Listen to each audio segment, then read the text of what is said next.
Welcome back, Kip. You're muted. All right. Well, there we go. Are we live?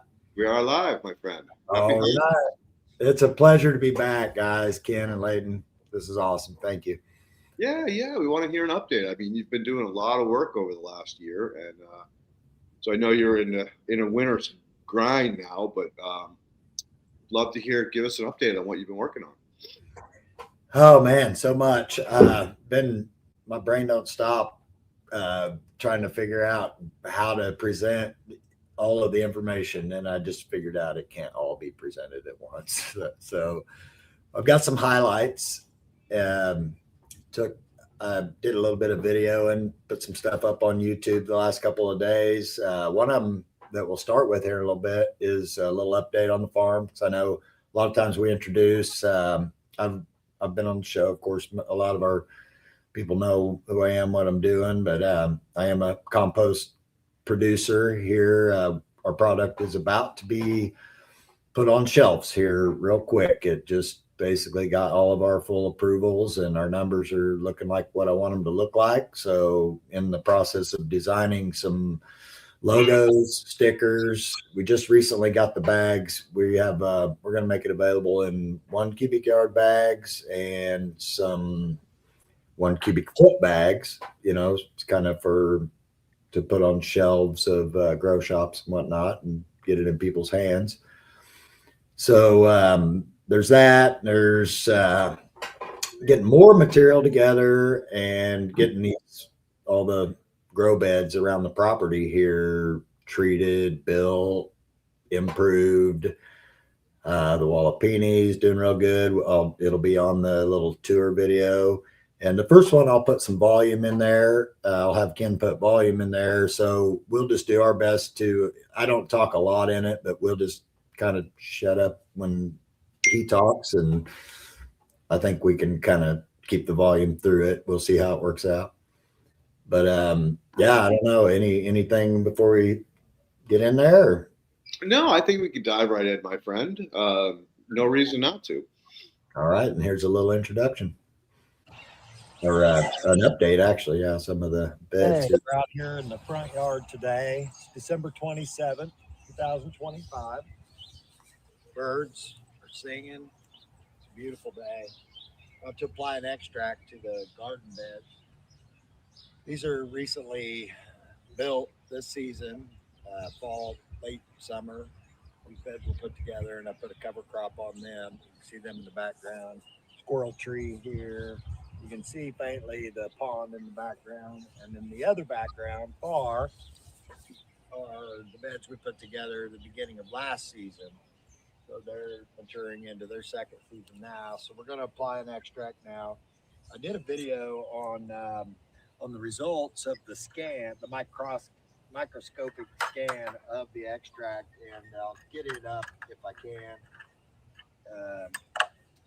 So what I'm doing here, this is diluted, probably, I made 8 gallons of extract total, and I ended up with probably 50 gallons of applied material, maybe 60. I've been diluting it and applying it to several of the beds, but I did want to show where you can see where I'm kind of freshening it up before I put it in the can. I suggest you get a really good can. This can is malfunctional in a lot of ways, but it's what I have. Narrow pouring spout, handle in the way, easily spill, lose product. The head can get clogged. That's pretty typical of any of them, but some just seem to have a better spread on them. They don't get clogged as easy, and longer neck, things like that. But this is set for a while, so I'm gonna freshen it up. I like to get a consistent batch each time when I apply it.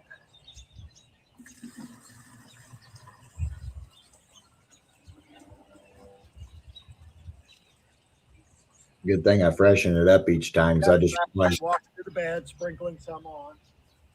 I grabbed the other bucket than the one that I had mixed up. How does that sound to talk over the video, guys? You're all right. It's good. Yeah.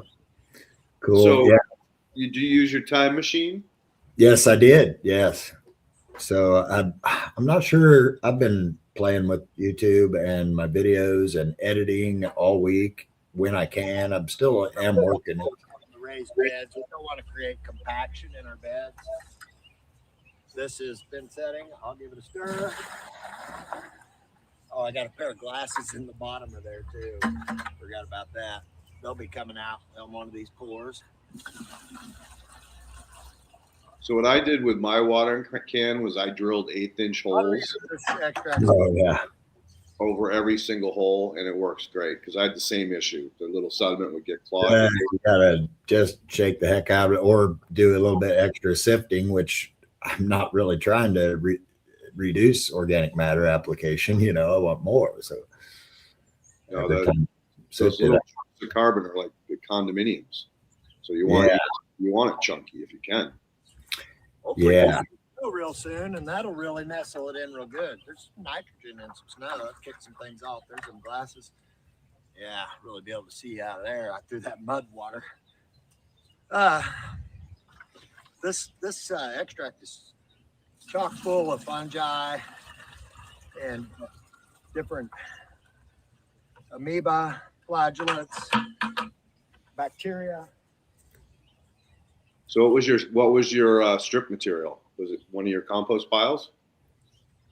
Yes, the love compost was the main. What I did is I sifted my love compost down to a 1/4-inch sift. Okay. Before I put it in the machine, and that took me down on by volume. It looks like I didn't weigh it, but looking at it, it was a little over half wood chips, and then about it was the diversity. I did a video, like I was saying. I'm gonna get it put up, and I just kind of left it. It's a wild ride. It moves fast, but I just wanted to scan through there and just kind of get a look at all the humic and fulvic acids, the huge amount of organic matter, the biochar you can see in there. I found a nematode, which is not a lot, but one nematode does give you biocomplete status. Along with the other organisms that are present. And that's what you're looking for, is a well-rounded, diverse set of soil food web microorganisms that are going to allow nutrient cycling to take place in the soil. So in early growth stages, the more the better. Once a week, but one time can make a huge difference. So did you add any kelp to that mix? I did. I added. By the way, I can scan your soil and take a sample and take a look at it and see what type of life is present. We can kind of assess the health of the soil from there. Yeah, I added a little bit of kelp meal, added a little bit of soluble seaweed extract. I added a little bit of EM1. What I need to get some more hydrolysate. That was really the home run that I'm missing there on that deal, but I wasn't going to let it stop me from getting it done. That's kind of one of them. Got to do it when I can, when I'm in the mood. It's about a 4 or 5 hour deal, but got to get everything together, run the time machine, sift everything. And let's get these beds over here. Man, this the cover crop has been a great addition. This has been a beautiful thing. Last year was basically everything was like this. I didn't put cover crop here. I just kind of reshaped this to allow water to transfer into these walking channels, and it'll absorb, it'll fill, it'll go down to the next. You can see the same concept here. This is all downhill from up. Everything's downhill from up. But as water travels through, it'll rise, and I've got low channels created, and it'll penetrate to the next situation, absorb, and water may never leave my property if we don't get a lot of rain. So far, it's been great. Just getting it going. And over That's here, nice. That's a big improvement. Topography. This has been rechanged. I'm kind of I'm playing around with capturing some water here, kind of almost a pond situation. There's a hole in the ground there, pretty neat. I'll reveal that in another episode. These beds have not been heavily amended. Built the soil pretty quick, used what I had, incorporated some leaf mold, a little bit of aged mulch, some organic matter, and actually some haydite over here. So experimenting with that.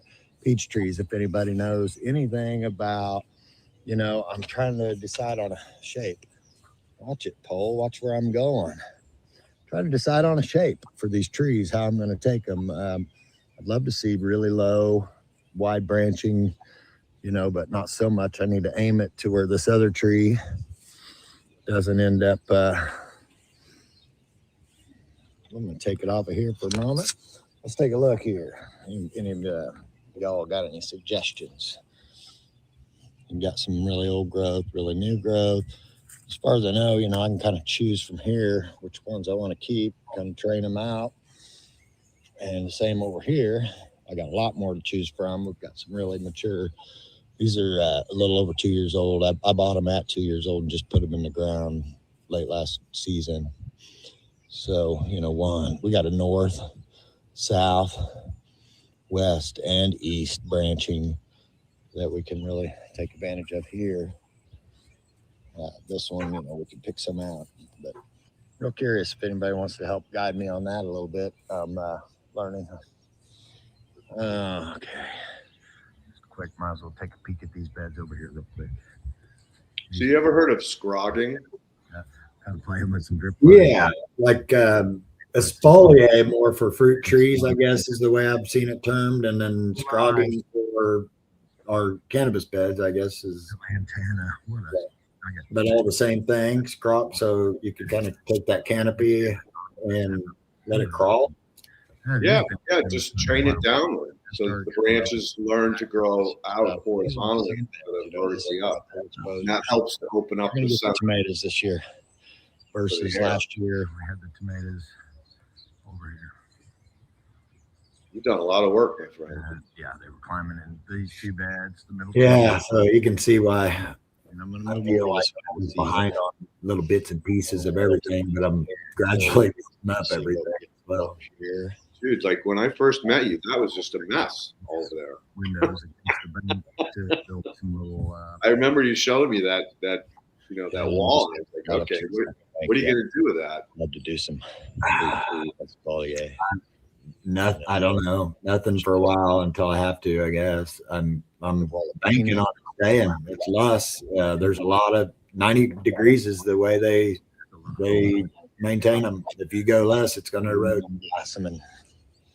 Well, I'm just saying, I'm complimenting you on how much you've actually accomplished. Okay, yeah, it's a really nice day, but this thing's been holding heat. That can really well. It's 66% humidity, which that's great. And we're rolling at 71 degrees here in the window. Started some seeds last night. Had a couple cherry trees we're going to try to pop, and so that's just a lot of different flowers and things that she's doing. She's going to get a tent built for those. We've got some, what we got here? Okra, green pepper, lettuce, cabbage, lettuce. And over here we have Brussels sprouts, cauliflower. Are you going to grow those in the Wallapini this winter? Cabbage. No, we're just popping them for. Well, I mean, we'll let them stay small, and then I'm going to put them out whenever I can't house them no more. And if it's not nice enough and I can't house them, I'll build encapsulations for them. What about? So when does your spring happen? One of them is red. Oh, March to April. It just kind of depends. So some of that's why I don't have very much. Like my green pepper, it will stay. I'm gonna push it to just grow real early, and then I'll put it out. And then some of the others, flowering. I'll try to get them out under some. We got flowering over here big time. And oh, check out this thing is popping. These were all just brought in from the season. They look pretty shaggy from the summer. And they've all just been popping, blossoming. Oh, one that I'm really excited about that doesn't blossom much. When did you finish that jalapeno? Because you hadn't even started it last time we talked. Right here. No, I didn't. I just closed it in for her birthday, October 8th. It was kind of my deadline to get it operational. Gotcha. My Well self-inflicted deadline, but done. That's all right. That's good, man. That keeps you the motivated. things are popping in there, man. It's looking good. We're definitely happy plants. Handful. Yeah, they got an extract about a week ago or 10 days ago as well. I went ahead and just hit everything again because I had it going. So Yeah, I up-potted all of my house plants. Aloe up there. Hit them with an extract, and they all exploded. They all just had tons of new growth. So it's amazing how well those plants, the house plants, like that stuff. One was too tall for inside. That thing. We probably won't get into it a lot today, but I'm not seeing the same explosion in my cannabis bed. Tree. I've got to put together a lot more information, and we'll probably get back together sooner than later, and I could try to hash out a couple things. So, what cultivars are you growing? Are they slow growers? We have quite a few. I'm not certain. Because that's the big thing, that there are some like really long growing, like 100 cultivars that just don't come out of the gate hot. Well, I've got some. They're not praying like I'd like to see them pray. I got a little bit of droop. I've got some pest pressure.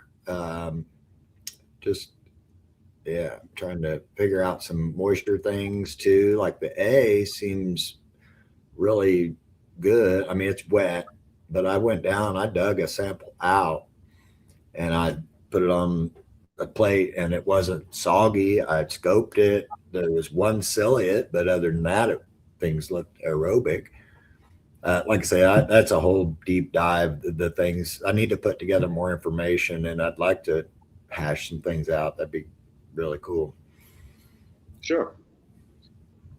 I just got into par lighting. I just got my meter, so I am noticing I'm pretty low on par on some areas. But the weird thing is we left one light off completely. There's 4x4s, 4x8 beds, and so each light's over a 4x4.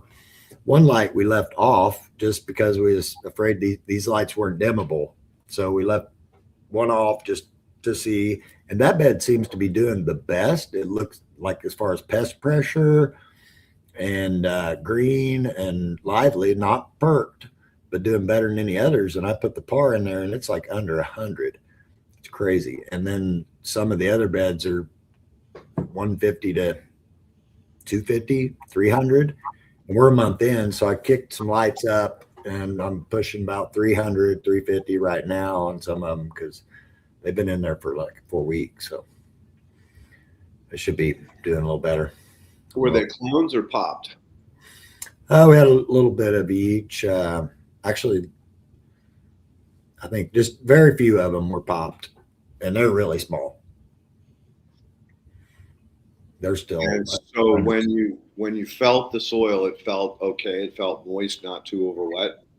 No, not last week. I kind of caught it a little late, but about last week I got in there and I was feeling right. Well, we were planting, actually. It was 10 days ago when we were planting is when I noticed it, but I didn't.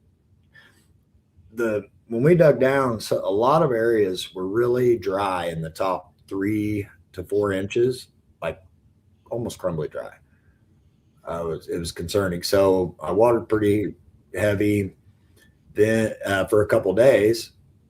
Then I've got a moisture meter, just a cheap, stab in probe, and it was pegging hard about the A region. And as I approached the A, about 5 to 7 inches down. So I kind of backed off on that watering system method because I felt like it was kind of running through the hydrophobic top and just kept pounding the bottom, and I wasn't getting anything at top. So I got my sprayer working again. So a couple of days went by. I was trying to hope it would saturate.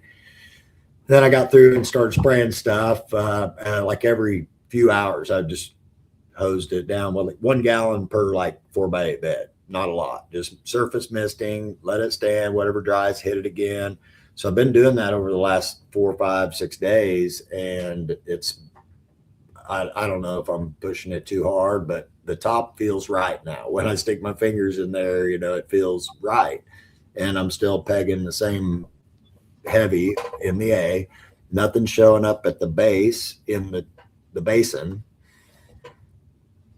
What do you mean nothing showing up in the sand? Well, in the basin, the beyond the base, no moisture showing up in the basin. E. Yeah, at the bottom of the E, it looks moist. I mean, I can see moist, but nothing seeping out of the bed.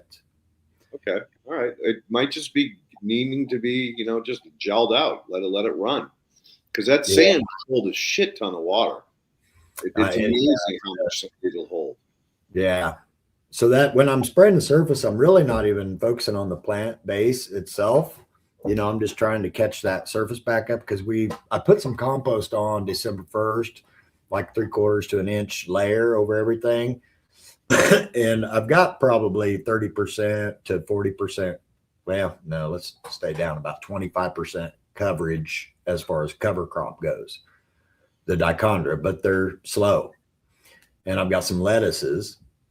So I'm holding a little bit of moisture by that, but I need to get some mulch or something on there, because bare compost on the soil isn't ideal either. So you have fans circulating the air? Yeah. And you got dehues? Yeah. We're staying around 60%, 55 to 60, somewhere in there. The temperature's up pretty high though. It's pushing nearly 80. These I'm still trying to figure out the whole heating cooling things with these mini splits is kind of an issue. Where are you gonna heat or are you gonna cool? You got your lights pushing the heat crazy, so we keep it on cool.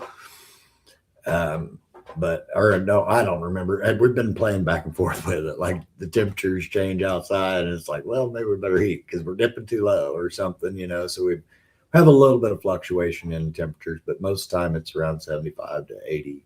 Yeah, a little fluctuation isn't going to matter. I mean, let's face it. In nature, they get a lot of worse conditions than what you're creating in closed environments. So, like water swings shouldn't be an issue. Temperature shouldn't be an issue. Humidity can be a little bit of swing.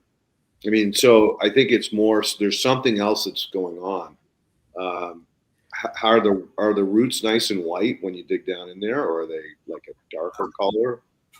When we get done, well, I may not tonight. I owe some time to my lady this evening, but so soon I'm going to take my core sampler and I'm going to get probably 3 or 4 inches away from the stem, and I'm going to try to take just about a 4-inch core right next to that area and try to observe the roots and look at the biology and see where I'm at, and see.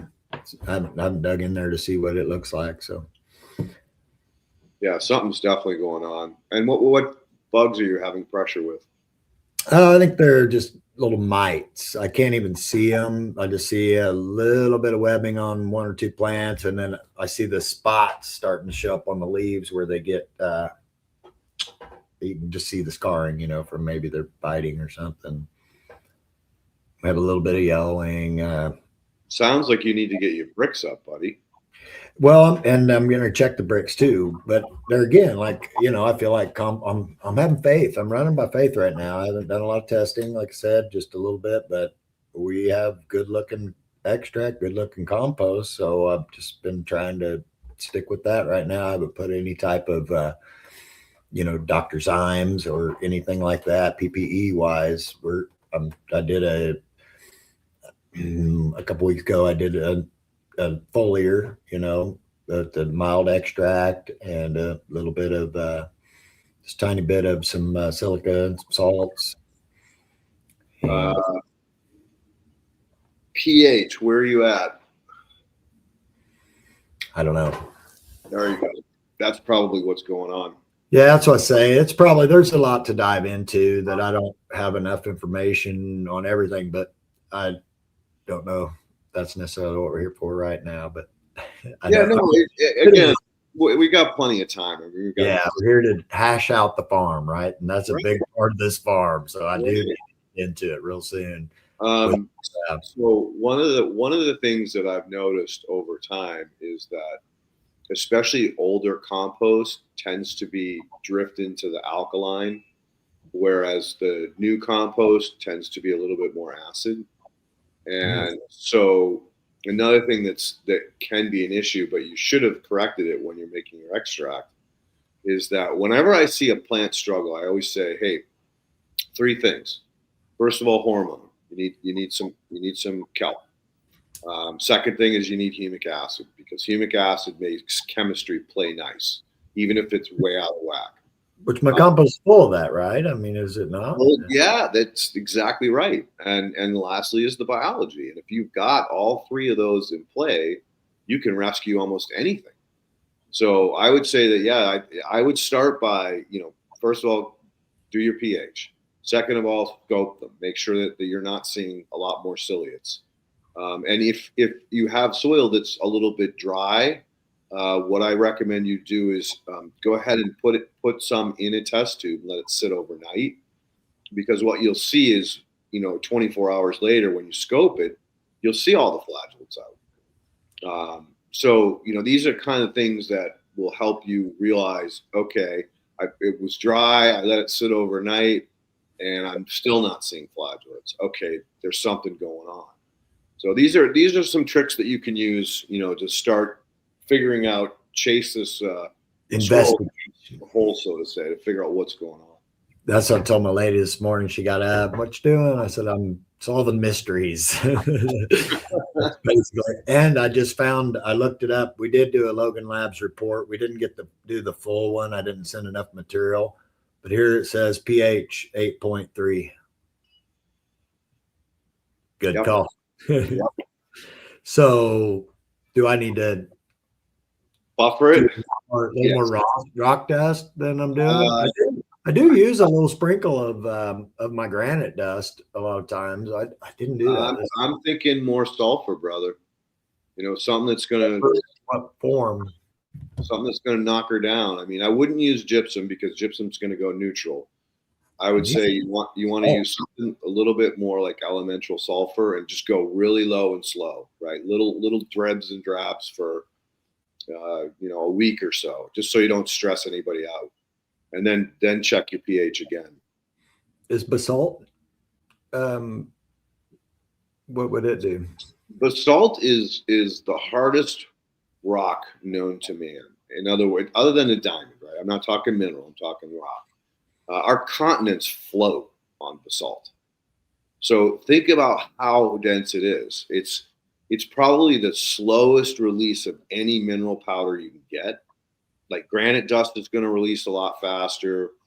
Dirt-Rite is going to release a lot faster. Schist, sandstones, they're going to release a lot faster. I mean, you can get if you can find it, like a calcitic sand, that's another one that's really good, or calcite rock. What about those are going to release minerals a lot quicker than basalt. But I'm not knocking basalt because everybody swears by it. And I think a lot of the reason why they swear by it is because it's paramagnetic. Paramagnetic is what I'm thinking. Yeah. I'm not a big fan of azomite because you're only getting about 33% goodies out of that, and you're also getting a lot of things that they're kind of just bland. It's like baby food. I'd rather see you get a big old T-bone, some mashed potatoes, if you know what I mean. I have. I go ahead and use it. Again, it's like azomite was oversold because it's so cheap. People bought it up. It was like, okay, asthmite. But I did some deep dives on it, I don't know, 10 years ago. Realized that, you're only getting about a third of a benefit out of the bag asthmite, whereas these other mineral powders are going to get a lot bigger bang for the buck. They're going to be more expensive, but that's the reason why. They're harder to make. They're harder to mine. They're harder to crush. Green sand is a great one. I love green sand. Now, that's expensive. I think they closed the mine in New Jersey down, so unfortunately it's something that you're going to have to import nowadays. Bentonite clay is great, but it's I'd rather see what's called a colored clay. Bentonite is white, so it's a primary clay, so it does not hold a lot of nutrient value.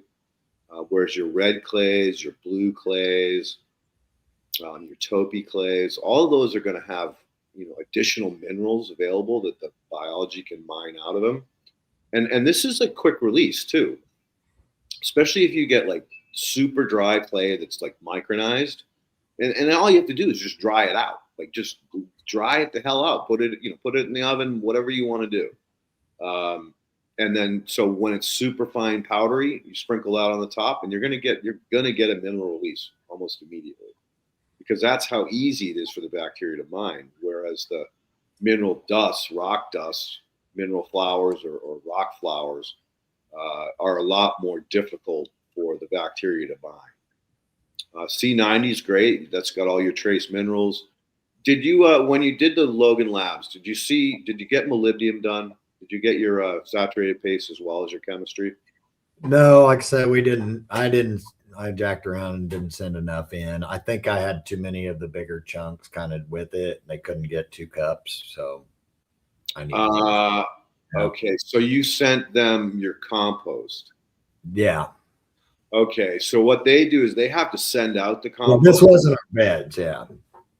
Say again? Our compost is all we've had tested, not our beds.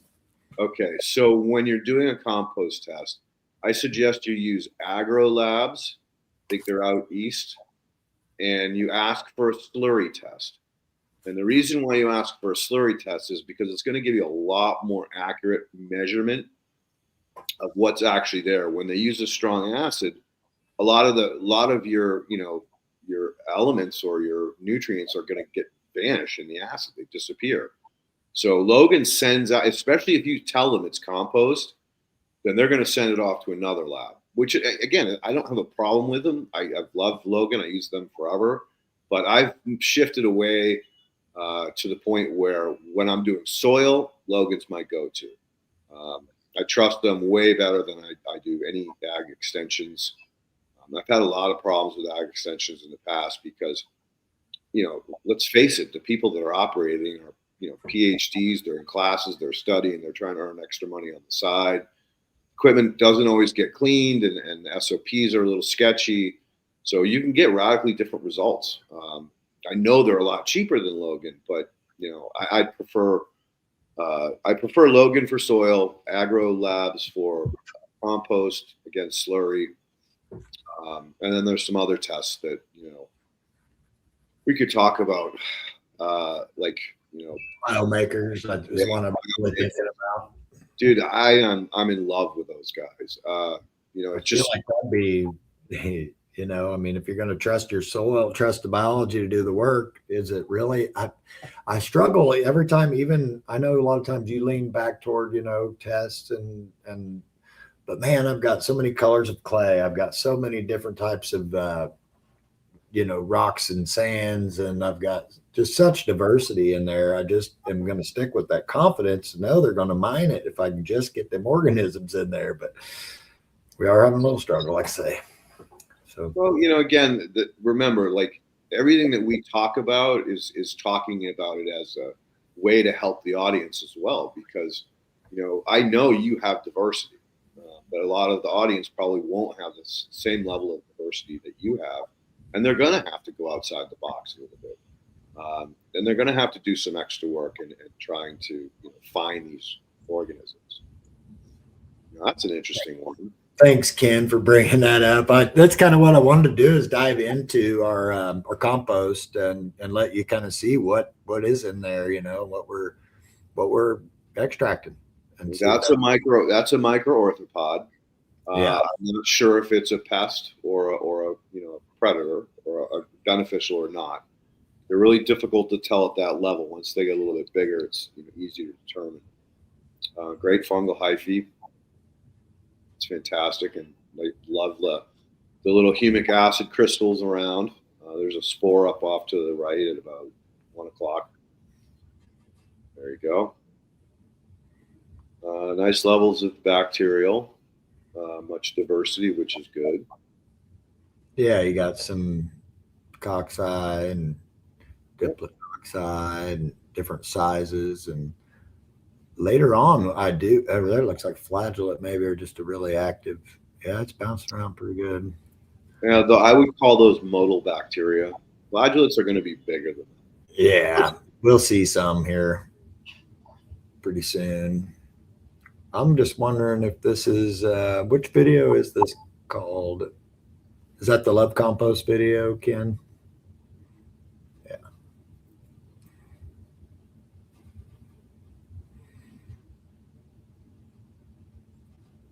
Yeah, that's the Love Compost one.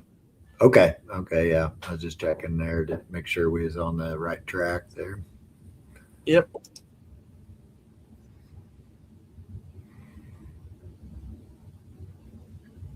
Did you go up?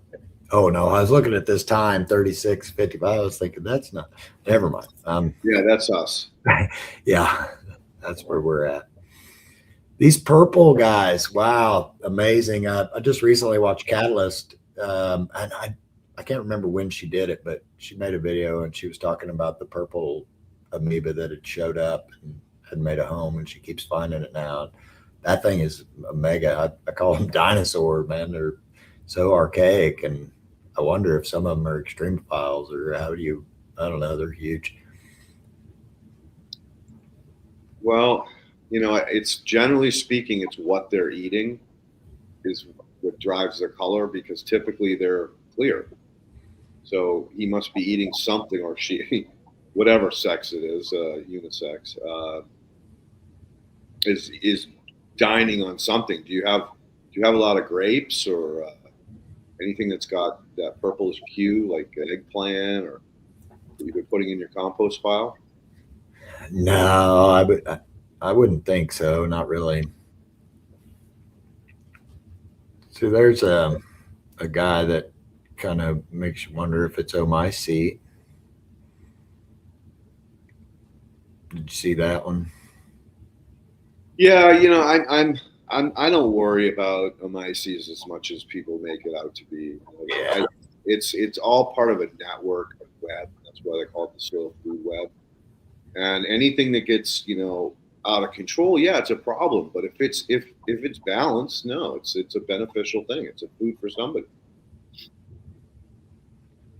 I didn't find any purple non-sulfur bacteria in this extract, but on my YouTube channel, there are a couple of EM1 videos that I did.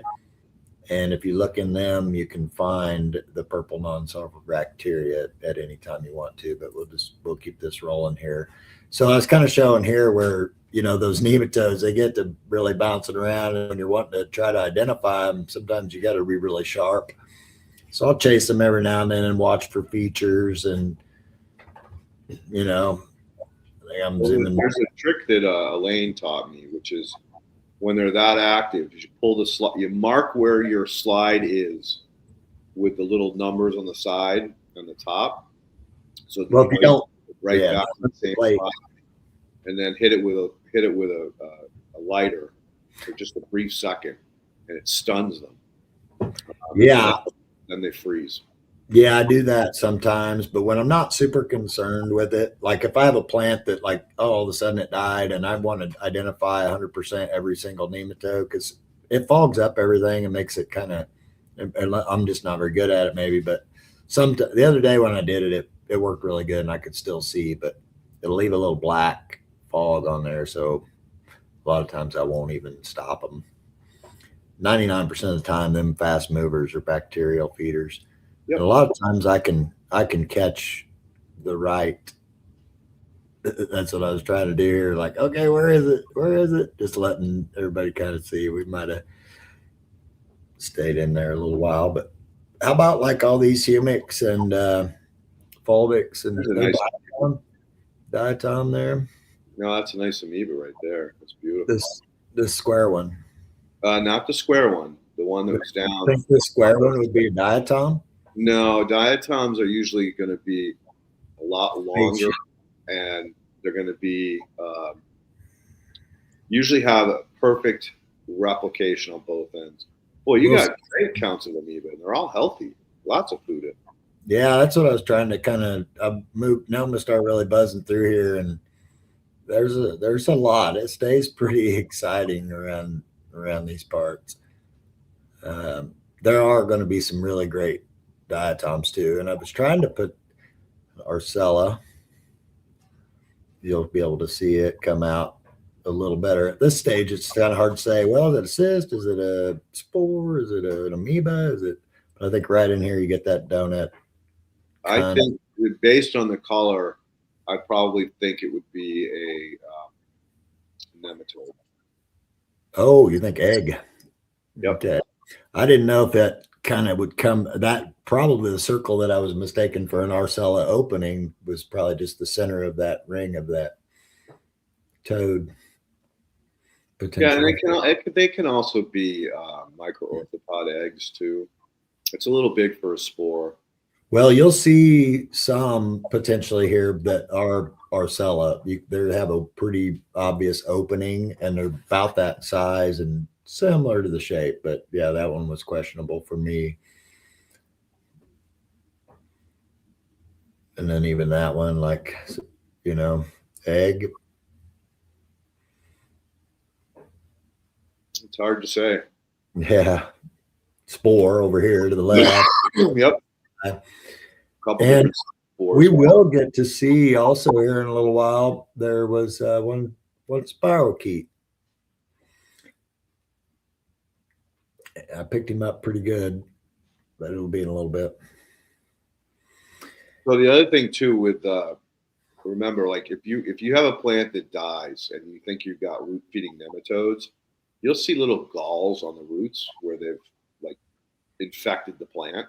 Oh, it reacts by creating a gall to try to heal itself, and so that's a pretty good indicator. And you got to remember too that they're only going to really do well in an anaerobic environment. They're not going to live in an aerobic environment. Yeah, that's what I figured. You might get a couple, but generally speaking, aerobics you're not going to have to worry about. When you see this much aerobic organisms, it's like that if you see something anaerobic, it either came out of a pocket, it's trailing from just a little spot somewhere. It's probably not gonna proliferate.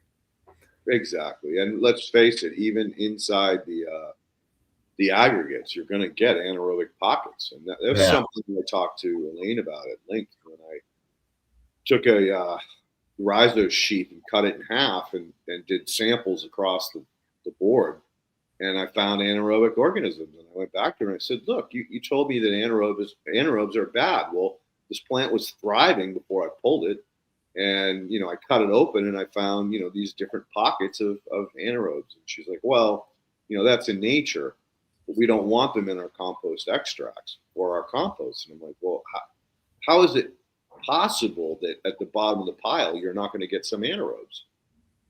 But you're going to get some. And so anyway, she and I debated about it a little bit, but she has to teach what she has to teach, because otherwise people will take words out of context and she'll get in trouble for them, like what happened with that lady, for one of her proteges. Yeah. Yeah, there's definitely Matt said he just started finding them in his soil too. I guess that was the purples. Oh, the amoebas? Shooting the soil. Yeah, I just seen on the comments here. And like I said, I don't know for sure when Catalyst made that video. I'm curious now, but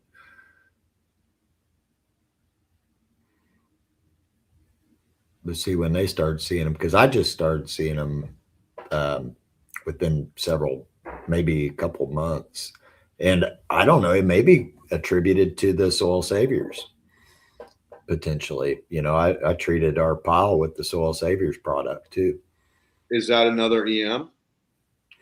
No, Pat Militek and Doc Will, you had them on the soil saviors. Oh, that's right. That's right. Yeah, that they're compost additives that are full of extremophiles and all kinds of. I mean, I don't know. They got a lot of stuff in there. So, Yeah, I forget sometimes how many. I do so many shows. I forget, I lose my mind on how many people that I've actually talked to. So bear with me. Oh yeah, I understand completely. I definitely struggle with trying to remember all of things. Just got thinking too, like the purple non-sulfur bacteria. They're. I would think they would be almost hard to identify in here unless you really just got one stood out because there's so much going on. I don't know if you see them very often. Do you see the purple non-sulfurs very often in any of your stuff? I don't use a lot of EM as much as I should, but no, I don't typically see a lot of them. Yeah, and I know Powers, he adds them. He buys them separate and adds them. They're a little pill, sort of bacteria, I'm guessing. That little pill up there. Not sure where you're pointing. Well, it's kind of in the center. It looks like almost like a pill. Like I say, it's kind of going. Oh, I see what you're talking about, like a Tylenol pill, right there. Yeah, right there. Yeah, but not a big deal. There's some flagellates now. Oh yeah, I do get in on one pretty good here pretty soon. There's kind of a smaller. Most of the fungi though have been, that's still in the range of 3 to 3.5 microns, I'd say, but definitely clear, little squiggly, no septa, just not potentially, either developed or not necessarily the most beneficial, And again, with based on what I'm looking at, which is a very aerobic soil or sample, I wouldn't stress about them. Again, remember what Efren taught me, or I think I've told you a million times, that it takes 7 to 10 days for the morphology to be present. And during that time, it's going to look like a disease causing based on Elaine's work. So take it with a grain of salt. Yeah. Silly said there's a lot of life in these slides.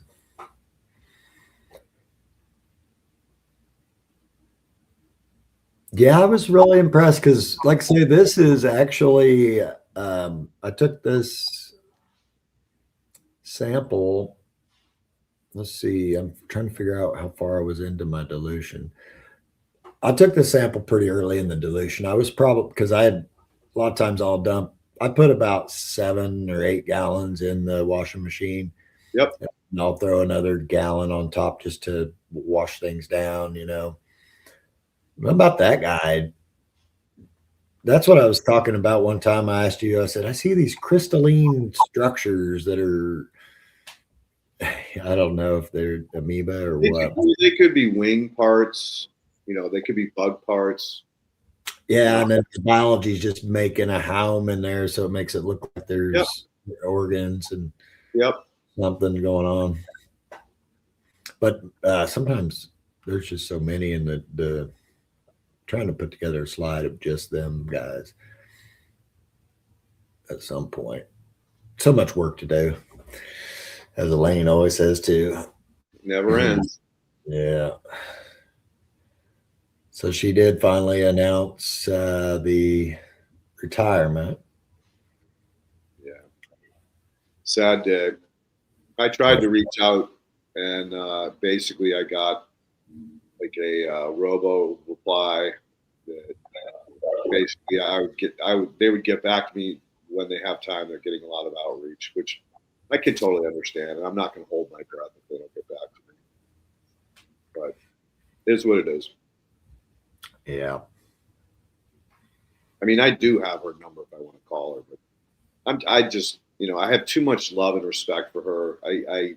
it was so hard when she came on the podcast about a year and a half ago, and I was like trying to help her finish her sentences and stuff. I don't want to embarrass her, you know. Keep her in my mind as she was. Right. Yeah. Yeah. Just checking out some of these little comments here. Yeah, Matt said he really don't find the purple non-sulfur bacteria very much in any sampling, but so he gets an inoculant as well. Yeah, I'm gonna have to find a source. Well, I think Matt Powers does mention where he gets the other one, but they say there was an older one that was there's a diatom. There you go. For sure, right there, little spaceship. Boy, the first time I saw those, well, I've got a lot of different shapes, but wow, I was like, whoa, spaceships in there. They're so neat. A lot of times they'll have like they light up on a couple of spots. Pretty cool. There's another one. Matt, do you get diatoms shooting soil? Are you using any fish brew products? Another crystalline structure in the middle there above the diatom. Just a fragment of that one. It's kind of more looks like it could, like you say, like maybe a shell of something or a leaf part.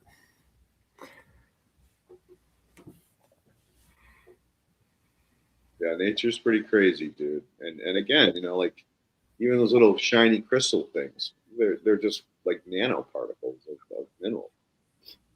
Yeah, like all the mineralization that we're seeing, the colors, the shininess. Yep. Yeah. Remineralization. Paying off adding the rock dusts and the sands and the clays. We put a little bit of clays in. I want to get a lot more of that in. Still working on figuring out sources and clays. That stuff's tricky. Like this lust soil is stumping me as far as content. Say that again. Oh, the sand silt clay content on our lust soil here is just there's like almost no line between the sand and the top. It's strange. I just am having a hard time really. It's so fine. It's wind blown. You know, it's lust soil, wind blown. Just basically, I feel like it's mineral rock dust. So again, with your extracts, those are really going to help a lot. And I would say, you know, especially in a situation where it's just like literally like a tiny little fraction of an O horizon and it goes right into the sand, is don't dilute it as much. You know, pour down that thick chocolate water. You don't want to have a cake. You don't want to see a cake on the surface, but you just want it to penetrate down into the soil. And you'll turn that sand into friggin' silt and clay. And we did that with a demonstration with the tomatoes and sand experiment. You saying like with the extract, just Yep. The less dilution, the better if you can afford it. If you're in a really super sandy soil, like if you're in a sand pit, I'd say, you know, practically use straight or 50-50. Well, it doesn't drain at all either, though. Like, so I'm missing sand. There's barely some bigger particles at the bottom sometimes in my soil around here. And then, like I say, I think it's the silty, but it's got a lot of really fine too. I think it's got some clay. I don't know. It's strange. Have you done Texas? No, I haven't even done. I could probably just do a local extension test to see on that, or I guess when it goes to Logan, they can add that. Yeah, for $120, you get chemistry, saturated paste, and textural. Yeah, it's just, boy, we've just been so focused on building. You've seen all the stuff I've built lately. Oh God, yeah.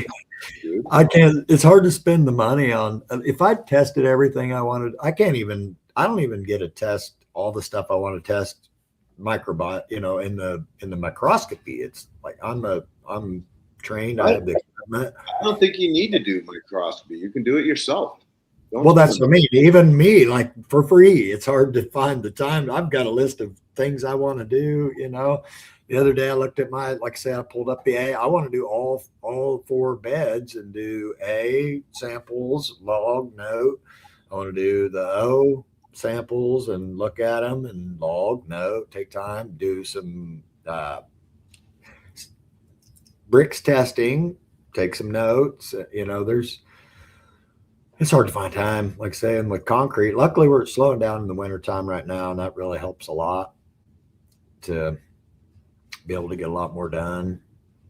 My partner's been pretty forgiving and helpful. Would a simple jar test be, a good place to start? It like I said, when I do, there is just like little to no variation in anything. It's strange. It's really hard to find that gap, the change.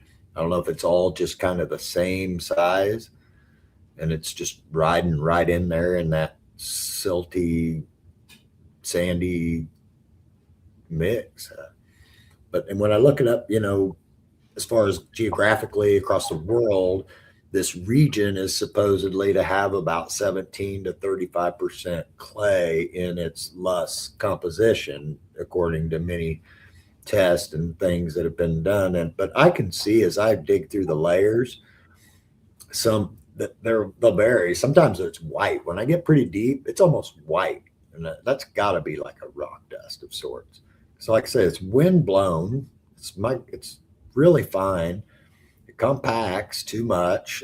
When I can get organic matter in it, loess is supposed to be some of the most fertile soils of the world, they say. So if you're getting into white, two tricks: rub it between your fingers. If it feels gritty, it's sand. If it rolls into a ball, then it's bentonite clay.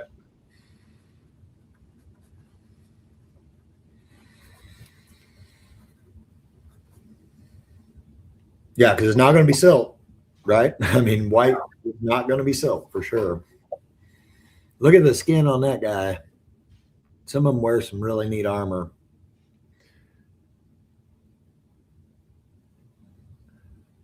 Yeah, that's kind of interesting.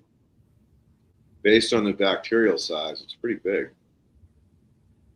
Yeah. 25, 30 microns. Yeah. See how he's shedding or something? Is that what they do when they start molting? Absolutely.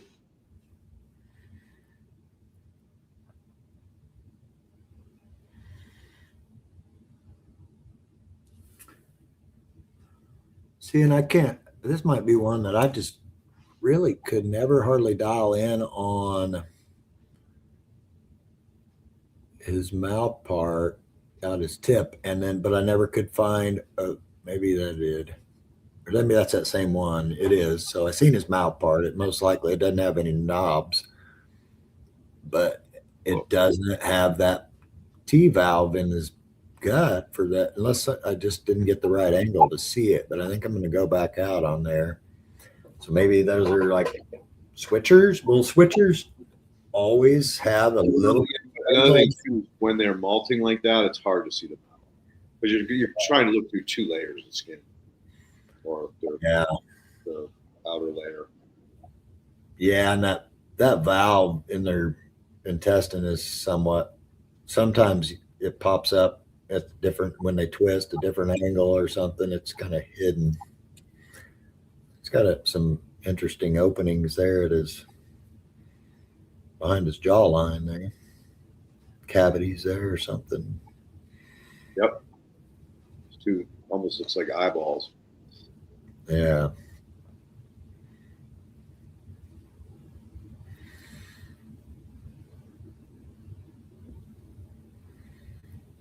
Nice full stomach. That's a 1 to 10. Yeah.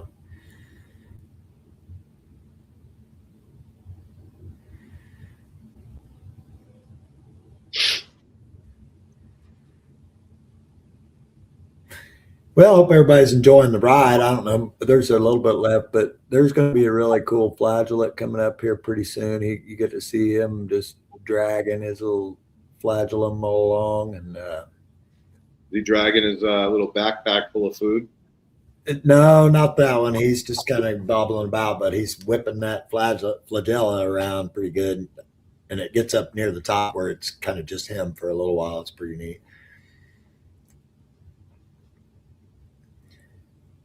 But yeah, the flagellates aren't high, but yet when I sent the sample, I went ahead and sent the sample to Andy as well, just to kind of get her outside opinion on it. We were at a 0.3 fungal to bacterial ratio now, but like she said, being kind of early in maturity and seeing the high number of amoeba, they're going to likely be munching out on the bacteria pretty good, and the fungi are going to continue to develop because we're seeing so much sporulation and already present hyphae. I think we're going to be really looking really good by spring. How old was it? This finished out in around October, November. Well, it may have quit. It quit heating up to about one. It topped out about 110 in maybe August, and Gotcha. then went kind of steadied down from there. Right now it's under ice. So that video I made the other that we watched earlier was just a couple days ago, December 27th, maybe yesterday. No, 2 days ago. It was really nice. It was almost 50 some degrees. And then we got a blast of Arctic air and a bunch of moisture and snow. So the ground's covered actually about an inch now. It's icy snow and got down to nearly zero. So the compost piles needed it though. We put up the water hoses several weeks ago. So the top 5 or 6 outer layer was starting to dry a little bit. So this is going to be a great, get some snow on there, let that ice get in there and moisturize it. I think that'll help out a lot. And we didn't have to drag out. Well, we got about an inch of rain as well. So that was good. And I didn't really know it was going to rain. I've got a rain barrel outside that that I filled up, and yeah, I pumped it all to inside the garage. Then it never rained again, so I was about to run out. So I filled it up about 3 or 4 days ago. This rain wasn't being called for. They've been spraying and things change, But now it's full again. So I put a concrete blanket over it to protect that 300 gallons of water so that here in the next week or two, I can pump it into the garage and use it. So Matt just asked you, you just pulled that sample the other day, right? The one we're looking at was just taken fresh. Yeah. A few days ago. It's Friday. I took the sample Saturday. Oh, and one thing to note, pardon me. I'm sliding off my chair. I looked at that sample briefly when I took it out, and I didn't record anything or do anything. It looked pretty much basically the same. I guess I didn't dig as deep into it. But then what I did, I put this in a tote. I don't have my brewer set up right.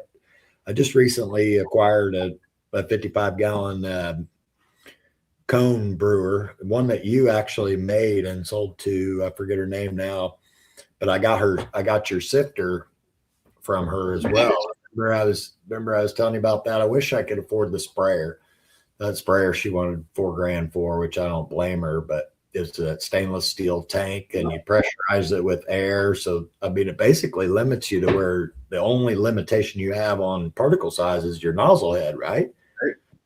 I mean, you can blow out junks with that thing, couldn't you? Oh, yeah. I would think, because there's no pump. You're just blowing air. That's amazing. Yeah, I wish I may still end up with it. We'll see. She's probably still got it. Maybe she'll. So she didn't move back east? Well, that was her plan, and that's what she was doing, was liquidating. And I haven't checked back in with her recently to see. And one of that was I wanted to mention too. Yeah, I got to get some good glue and put the airline in the bottom, because I guess when you built it, or you didn't really drill the air injectors, they just were glued in there. Is that common, or is that kind of I don't think maybe she did. Yeah, I think she did that. Yeah, she did that. Maybe whenever I do one of those, I drill it and tap it. Yeah, I got to get a kit. Through in an air fitting. Yeah, I think just spending $30 to get a little kit, and that way I'm set up to where I can do it, because I need to get it put together. And I just haven't needed to brew, that much. And well, like I said, I don't do a lot of brews. I typically, and I lost track on that story. So this stuff, Friday evening, my intentions were to get it on the ground. Well, I didn't get it on the ground. So it went in a tote with 2 bubblers, and about 20 hours later is this what you're seeing right now. So this is actually a tea with no hydraulic state.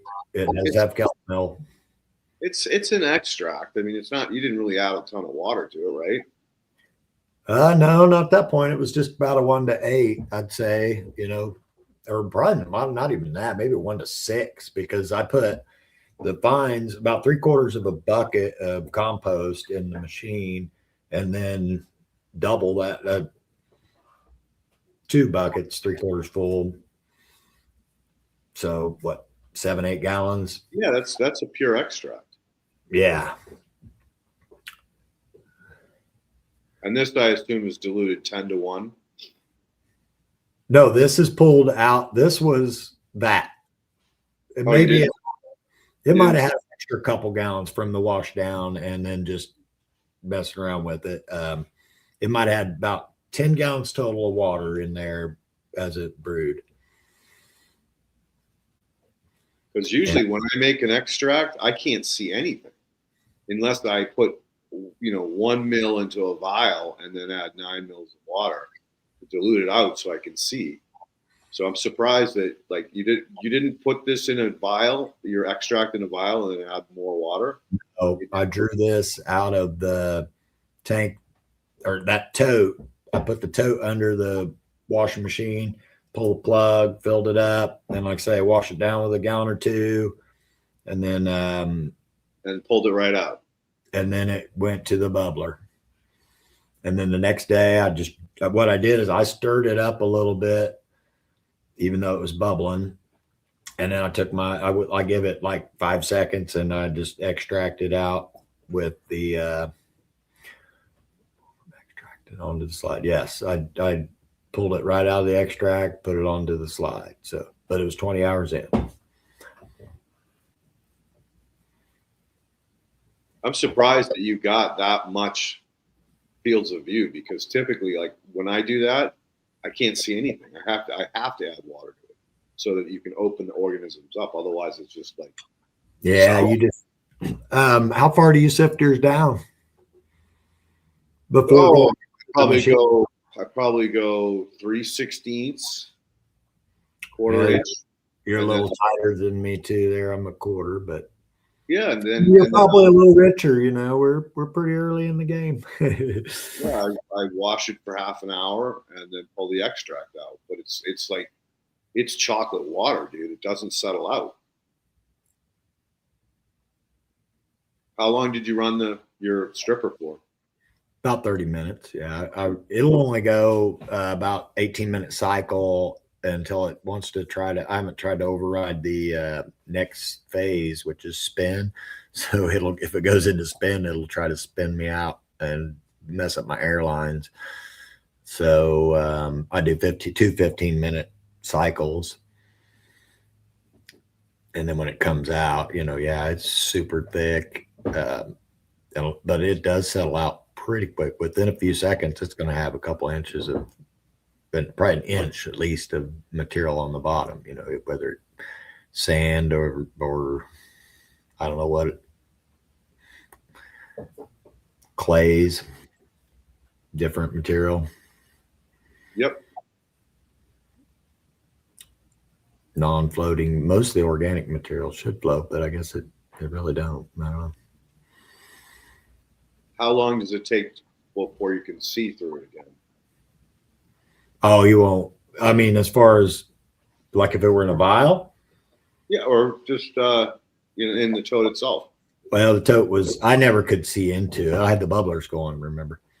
So I never could see into it. Gotcha.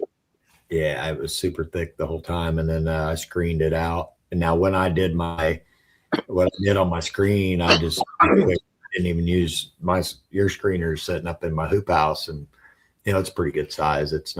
This was just a pretty small extract. I only needed to and I wasn't trying to sift it heavily because it wasn't going into a sprayer.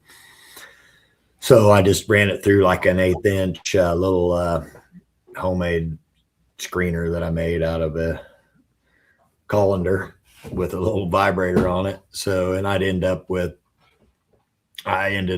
probably a 1/2 gallon of what I call cakes, that material that was left over. Yep. Then I fed that to the worms. I put it in with some bokashi that I'd recently made.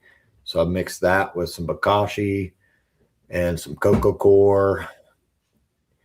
And then no, not cocoa core. The cocoa core is in the bokashi. But cardboard shreds. I use quite a bit of cardboard shreds in my worm bedding. There's a nice diatom. There you go. And then there's going to be another one right above it. Pretty sure, not that one. Yeah, there. That's the same guy. No, he's a little different. Shouldn't be real long here. And we're going to be finding that spirochete.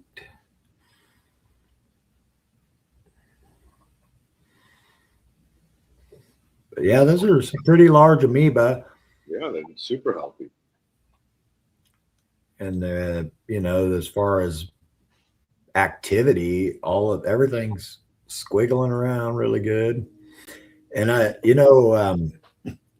Pat Militech actually did take a sample I sent him a sample because he was looking at some other material for me. And he said it was glowing high on the vibrancy scale. So he said, your compost is gold. I said, can I quote you on that? He said, absolutely. Nice. So I said, cool.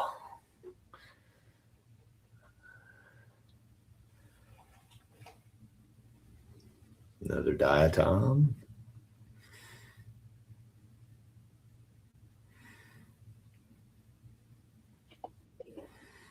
Oh yeah, so Dirt-Rite, we're working on now.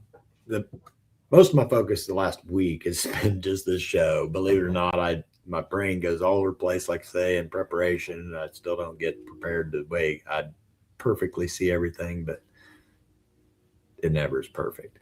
But it's probably a good thing I missed the week before. Yeah. Well, and actually I had already, let's see. No, yeah, it is. Yeah, because the extract. This was actually, wow. I'm confused myself. I told you guys this was that 20-hour, this is. Now I'm trying to think of what the heck I was doing. Yeah, this is the Love Compost. Yeah, be the 20-hour extract. Because I did another couple of videos here and there, and I don't know, like I say, I get lost in the editing. I have a really hard time getting them. I'll start doing some editing and think things are going to work, play the movie, and then it's turning things sideways, or I want to shorten things. So I'm still I've got a lot of learning to do. And then I got to play with the AI on our logo stuff. So that was pretty fun. I've got some neat logo stuff that I'd put together. Dirt-Rite operates through a not-for-profit organization. So I've just recently found a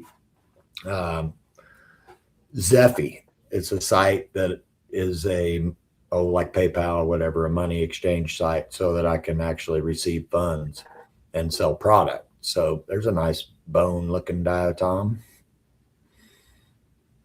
Yeah, that is interesting. I haven't seen one like that before. I've seen quite a few like that, and some of them even more bone, like they look like a real bone. I'm like, wow, you're cool.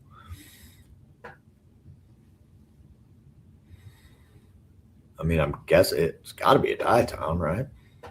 It would hard to argue that it isn't. Yeah, I mean, I can't, just like about anything not anything, but some of the stuff we see might be a little questionable, but that sure does look like it.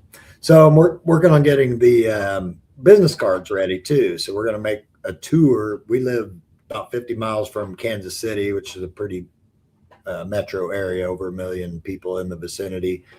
They've got some really good grow shops down there. So we've got one grow shop here in town that will stock our compost when we get it to him. And then we're going to go down to Kansas City and try to get hustle up some business and have them put some product on their shelves. So, I mean, from what you're seeing, I mean, that and what Andy said, and I mean, I'm pretty confident that we've got good inoculum here. I'd agree. I've never seen anything like it. I've bought bags from multiple suppliers. I've never seen anything quite as active and diverse. That's fact. Nobody knows how to make this stuff, dude. Takes a lot of work.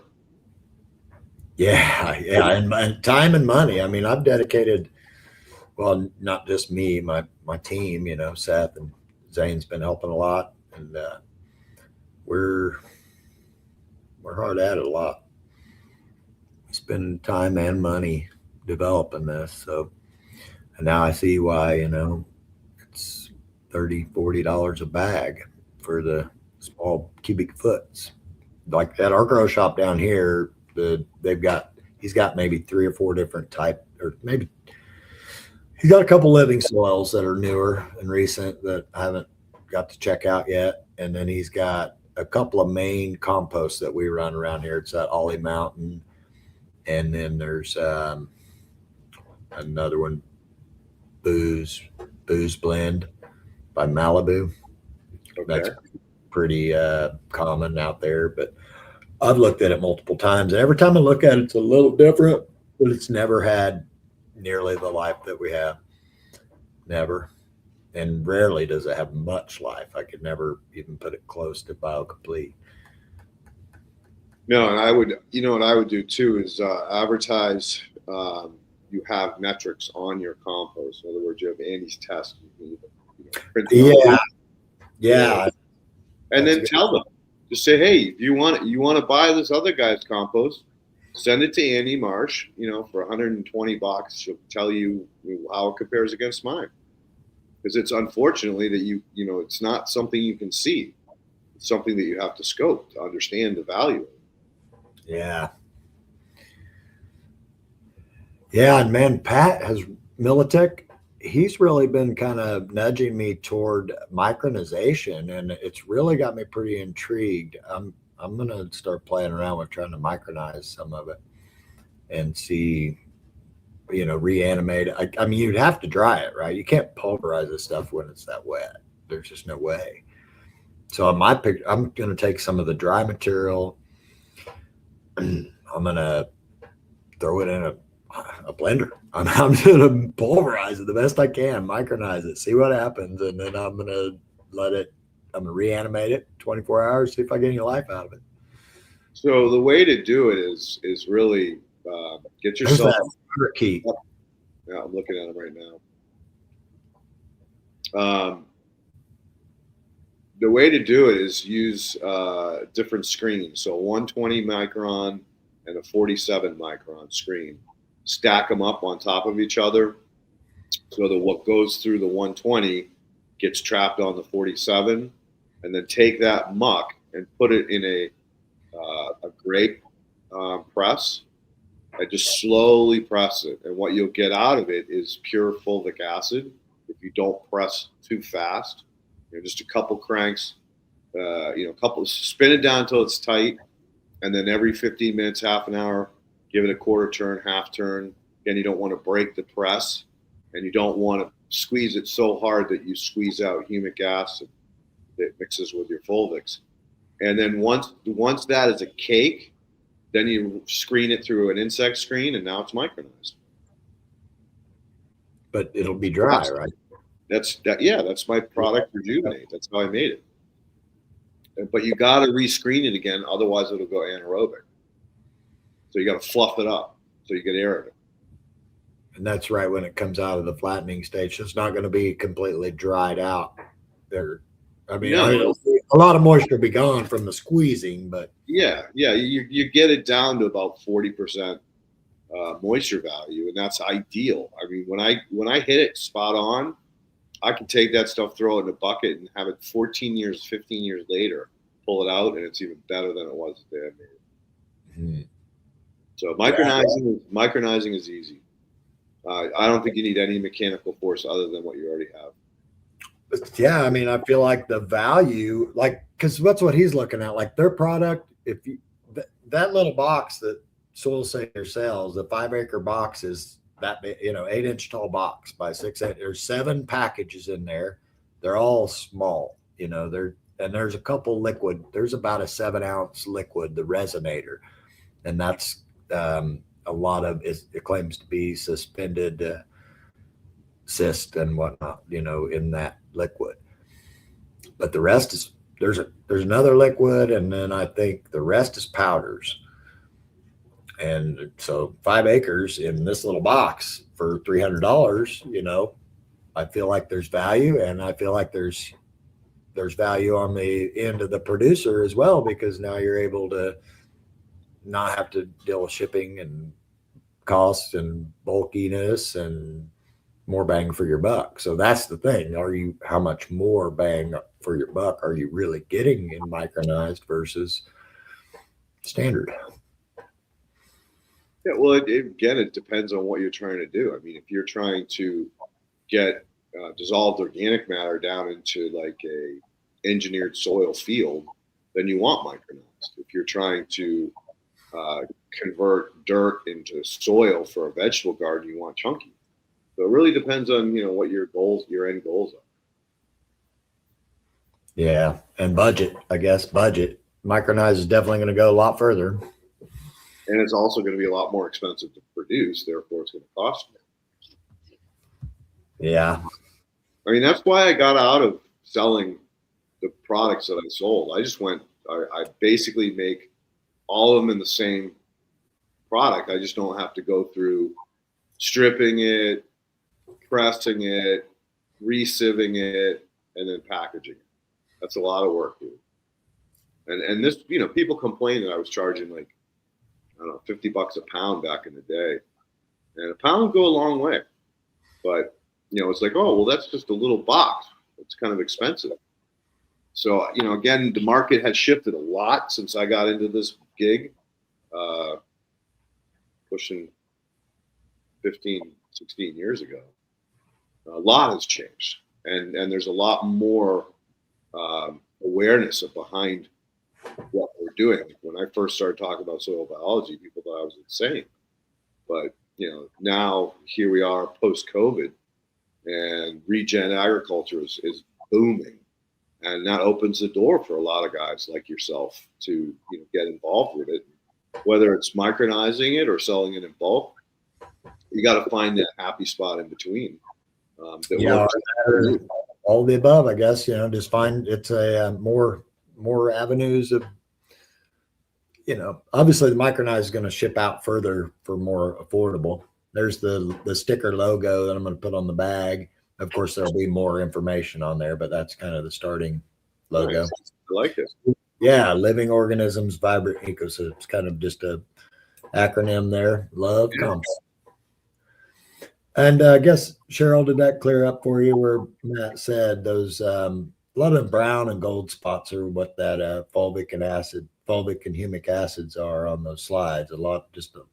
Some of that's just plain, and Leighton, maybe you chime in, but some of it's organic matter. You can kind of see some that are just obviously chunks of root or wood. But most of the time, if they're just clustered out and they're full of organisms, fungi, that's a culmination of those humics are dark and the fulvics are yellow. There you go. All right, we've got 7 questions. We're a couple minutes early. Why don't we go ahead and get those answered, and we'll see where that leads us from there. All right.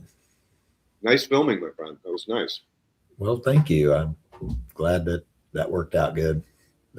I've been told by a few mentors that I got a good setup on my camera and microscope. So.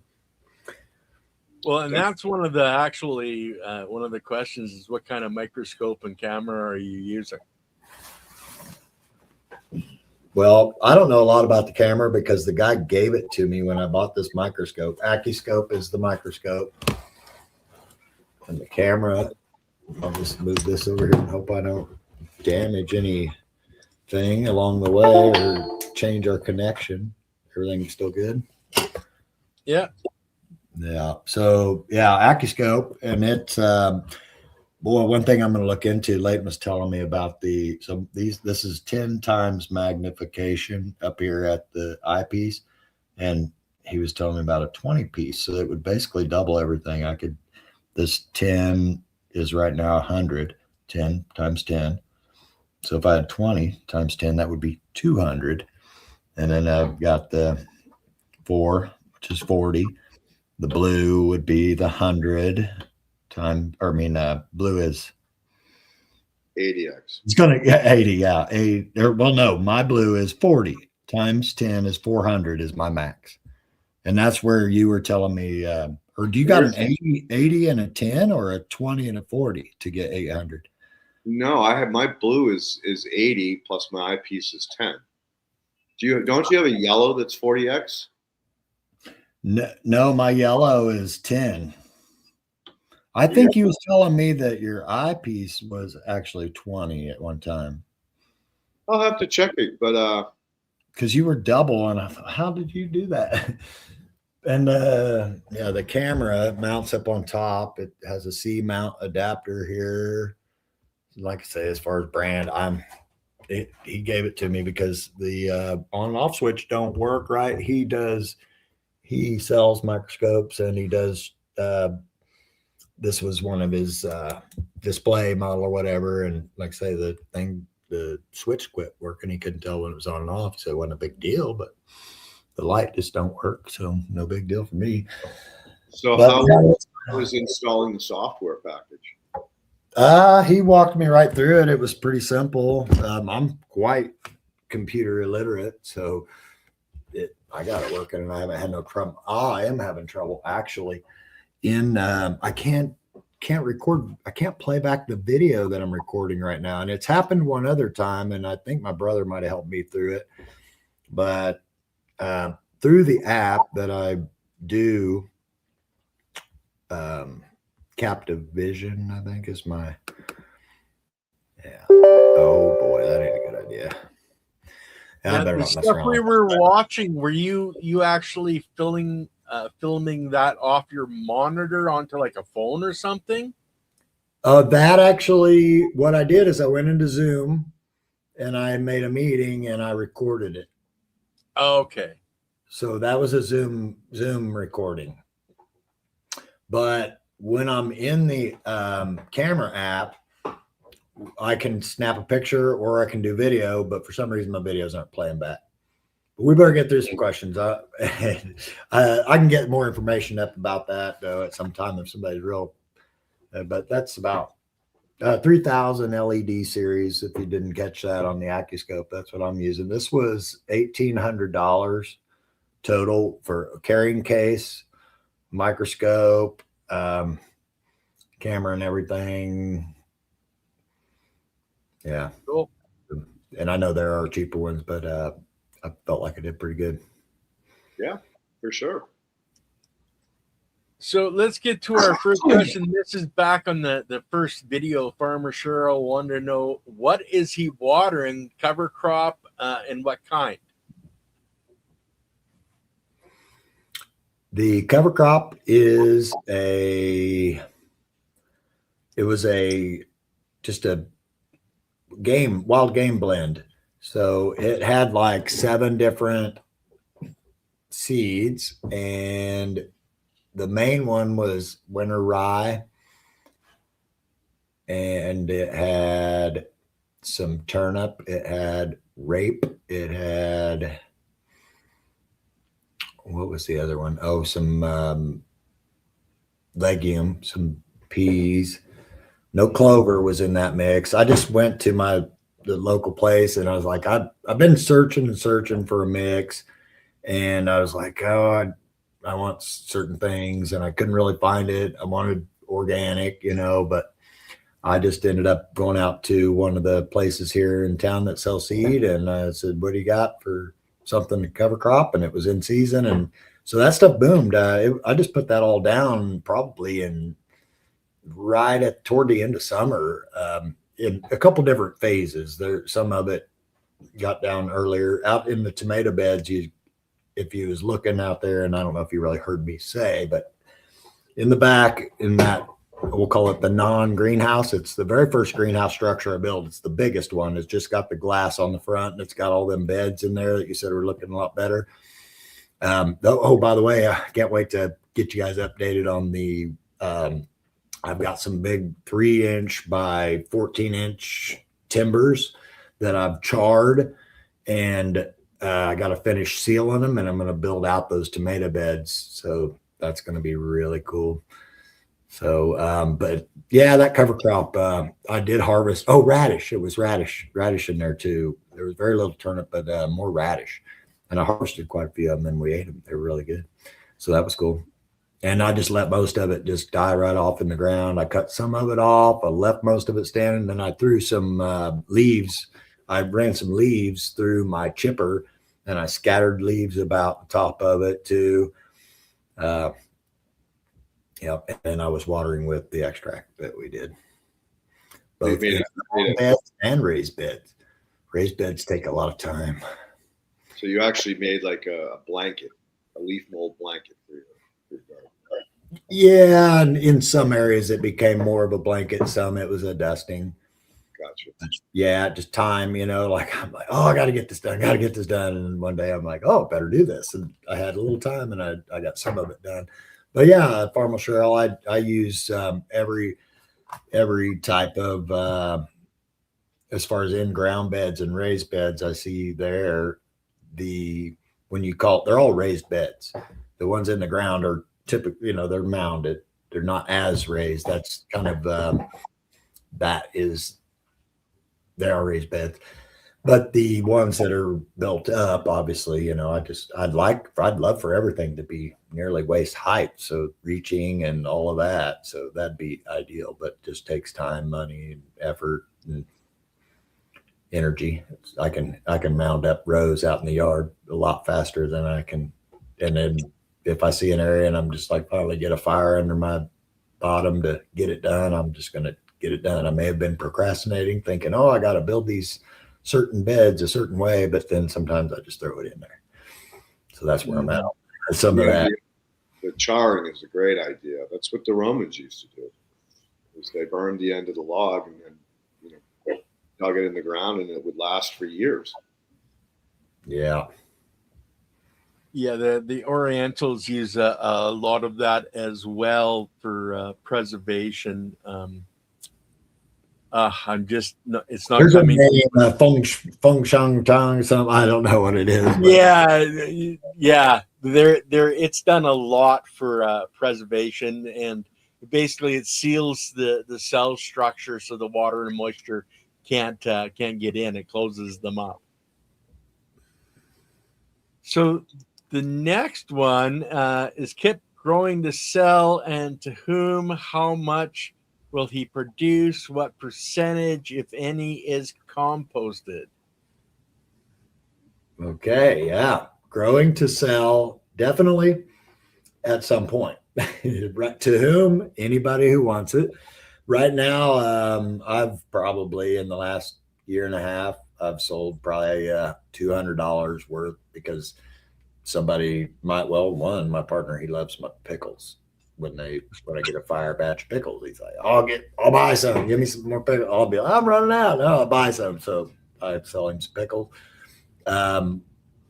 We've got a few people. My fiance is a bartender, so she runs into a few people at the bars, and they're like, hey, you guys got any of that? Whatever. Made pickle relish. We've sold a few jars of that. Little cowboy candy, jalapenos, and carrots. Or, well, no, there's a candied one that's different, but there's also that Mexican blend, like carrots, onions, and jalapenos pickled. We do that a lot. We've sold some of those. So the goal, yes, is to kind of perfect all of this and make enough food for us first, obviously, family. I give some away. I trade, people that I want favor with, I give them some food, so there's that. And looking to just ramp it all up. You can see where a lot of these beds are new. So I'm just kind of getting better and better at timing, increasing, figuring out my light patterns around here. The sun goes, those front beds, I don't know how you really calculate, because half the time the sun's way down in the trees and I get almost no sun. And then when we're popping in the season, I'll probably get 5 to 7 hours. I need to do some better logging, but there's different areas. And then out there where the tomato beds are, I'm a good 8 hour to 10 out there. And the higher I get up on that hill, I'm probably pushing 12. But I'm up on a hill, but I'm a little bit in a hole with that ledge there. So and guys, for the compost, if you check in the description, you'll find a link to this page. And he was mentioning the Zephy. This is where you can go and check out the composting consultation, etc. But the link for this is in the description. Yeah, so Dirt-Rite's a mission. We, like I said, it's not for profit. Everything I do basically just goes right back into, other than, I have living expenses right now. I work to cover those, but at some point the mission will cover my living expenses, and it's all tax exempt, everything we do, because it's for the betterment of mankind. So when you have Jesus Christ on your side, you don't have to pay taxes. There you go. He doesn't burden you with that. He protects you from that. So it's good. I don't even dabble. I don't even have to report. Now, Shooting the Soil says if you're having any issues, my friend, that you should reach out to him, because he's not just into microscopy, he's into the computer end of things as well. Yeah, and the movie art. I would really love to reach out and maybe see if we can screen share, and you can help me figure out how I can make this thing record a little easier on there, because going into the Zoom and it just less. I want to be able to take short ones and not have all that setup time. So yeah, that'd be awesome. I appreciate it. Now, this one's for you, Leighton. Will Leighton do an episode on what is everything we are seeing in these slides? Wow. Okay, so that's what we were doing. What I'd recommend, Cheryl, is to go to the Soil Food Web school site, and they make a really cool poster that shows you how to identify different types of bacteria based on their shape. One of the things that we as humans try to do is identify things that are unidentifiable, because we want to know. So a lot of the stuff you see there you go. He's got one right there. They actually have a better one. This was my homework. Yeah. But yeah, this was just a little one. I won't interrupt. I was just going to say that, through my homework, they had the same thing. I thought they could maybe scan it real quick there. But yeah, so the Soil Food Web one is cool because it's colored, it's laminated. You don't have to worry about getting it wet, and it's inexpensive. But the bottom line, going back to the point, is that there is still so much stuff that we don't know. With using DNA, we can get a lot closer to identifying, what each organism actually does. But the problem is we have what's called horizontal gene transfer and biogenesis, which is really complicating our ability to determine who's doing what. And then you add it to community. So isolation science is no longer really of any value when we get this deep down into understanding what's really happening. So again, like if it's moving, chances are it's living, because of the fact that it's got a cytoplasm inside of it. And so we have this thing called, oh shit, it was right on the tip of my tongue. It's a Brownian motion, which is the vibration of the earth. And that vibration helps to bounce those little cytoplasm-filled organisms in the liquid, whereas the things that settle out are inert.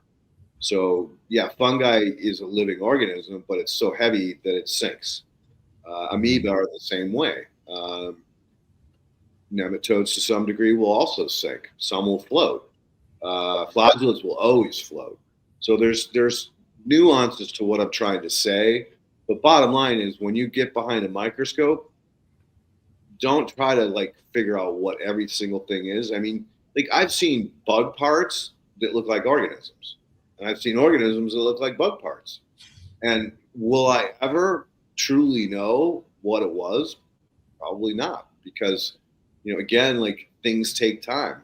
Like that nematode that he showed, where it was molting, it was actually getting ready to grow, and when that happens, it's very difficult to identify, right? And it's not moving. So you'd say, oh, is it dead?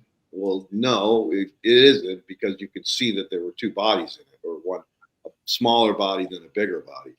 So again, you have to use a lot of common sense. And Matt shooting the soil will tell you this. Like, yeah, we'd love to be able to identify everything with our vision. Some point in time, when AI gets jammed into the microscopy, that's where we're really going to open the door to understanding a lot more of what we can identify visually. But until then, bear with us. I mean, just recently they got a microscope that you can now push down into the soil and actually document what's going on over a period of time, which was unheard of. It has some crazy little lens that's like an eyeball that tears. It cries constantly. So it's constantly washing off the biofilms and anything else that gets stuck to it. So it's that kind of stuff coupled with AI will open up amazing gates for people, soil nerds like us. Mm-hmm. So just before we go on to the next one, Matt wanted to say happy to help OBS Studio for software to get you started. It's free. I use it for everything to view the scope. There you go. And then our last question is what does Bokashi look like under the microscope? And do you see any purple non-sulfur bacteria? I wanted to run your EM video. Yeah, I was glad they asked, because I was anxious to show that. Yeah. So great. yeah, this is I think EM. this one is the EM1, a microscopic dye. That's the original EM, not extended and not in my Bokashi, and so that's the most likely, I think, is where it is. Is that the one you're in? It's EM1 active live is activated live. So that's been activated. So there it's extended almost 20 times, 1 to 1 to 20, so 18 times. I don't know that I found it in there. It'd be the EM1, a microscopic dive. It's the video right under it. And it jumps. I think I find one pretty quick in there.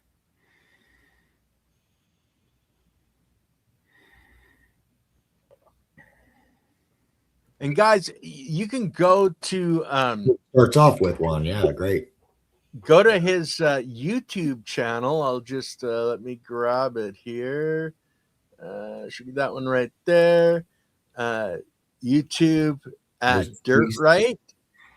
And all these videos are on his YouTube channel. That's where we're watching them from.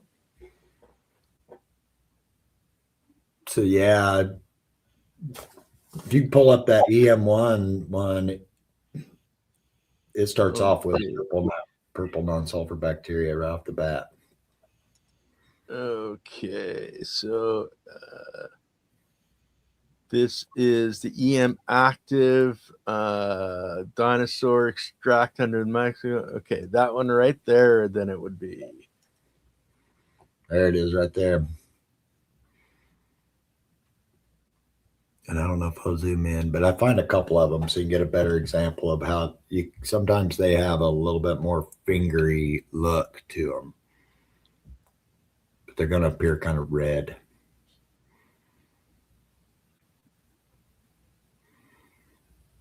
You can see the yeast, these little bubbly looking things, and then the lactobacillus and lactic acid bacteria. But yeah, you can see that's a lot of, and this is straight from the bottle.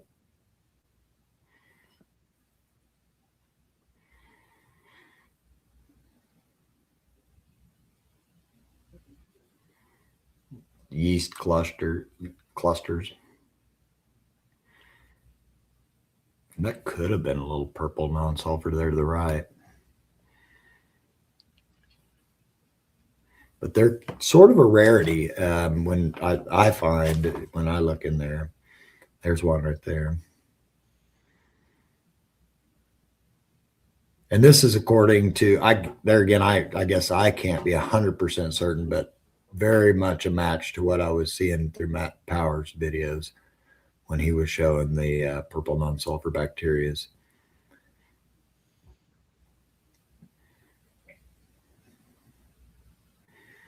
Crystalline structure. I think they might be an AMO of some sort. But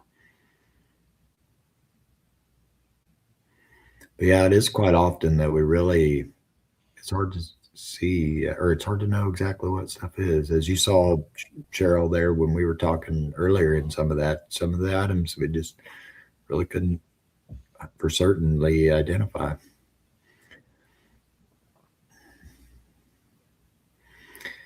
And I get to really buzzing through just trying to find stuff. So I wondered how bouncy it was going to end up, but looks like we're focusing pretty good every now and then. I'm just racing around in there, getting everybody dizzy. And this is how fast your mind works. It just races around. Pretty much. Yeah.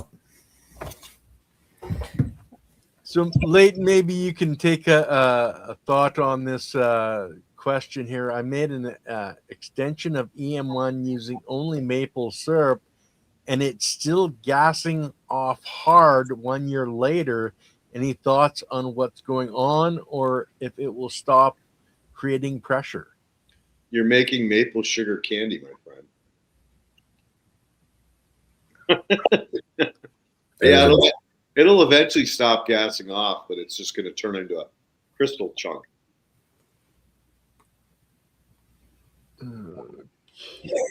They're consuming everything, but it will be like, crystal at the end of it. Hard. And it's probably safe to eat too. Might actually be delicious. But just think of VM, as a complete ecosystem. Everybody's eating everyone else's poop, as ugly as that sounds. They're just breaking stuff down fast as they possibly can. So that's why you're getting all that off gassing.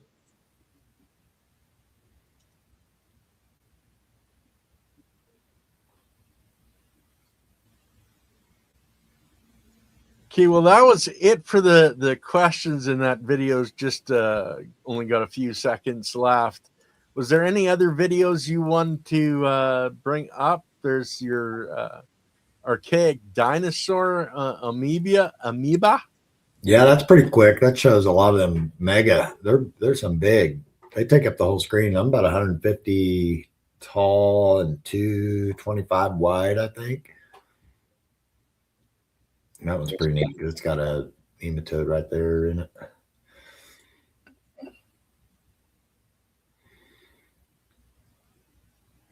And Leighton, you figured the coloration is basically from whatever's in there that they're consuming? Yes, I would probably bet the farm on that. Now, there could be, other minerals that they're putting together through biogeochemical interactions. Perhaps that they're not purple until they're digested. That's common as well. But typically, like for instance, fungi. If it's brown, it's eating humic. If it's yellow, it's eating fulvic. But you'll get orange, you'll get green, you'll get different variations, tan, taupe. What do you think of that thing? That looks like an insect pod of some kind. See the little eggs? Yeah. I didn't know if that maybe formed on the outside of it or if that's inside of it. But yeah. Hard to tell, my friend. Seems like it has like body, like organs or whatever. I don't know. It's a really strange unit there. Tried to look for an opening. Of some sort. Once you get into eggs and microorthopods, it gets complicated really quickly because there's so many different life cycles for these organisms that unless you're an anthropologist, you're not going to ever be able to figure it out. You really got to deep dive, and each species is different. It has different types of life cycles. And yeah, you really got most of the basics, Cheryl, like as far as explaining what most of this is. We can't get into exact details, but you got your amoeba and you've got and there again, these guys, egg, cyst. Doesn't look like a cyst to me. Amoeba? No, I wouldn't say it's an amoeba. If anything, maybe an egg sac, because you could see that spherical Brownian motion going on all over there. Everybody's squiggling around.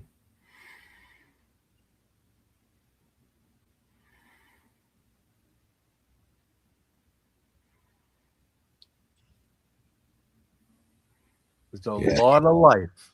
Probably lean toward egg sac on them, on that one anyway. That would be my guess, yeah. Right there, that's the shot. That's the money shot. Now that is an amoeba. Yeah, for sure. The big purple dinosaurs. Yeah, that thing is probably every bit of 100 microns long. At least. Yeah, and that one,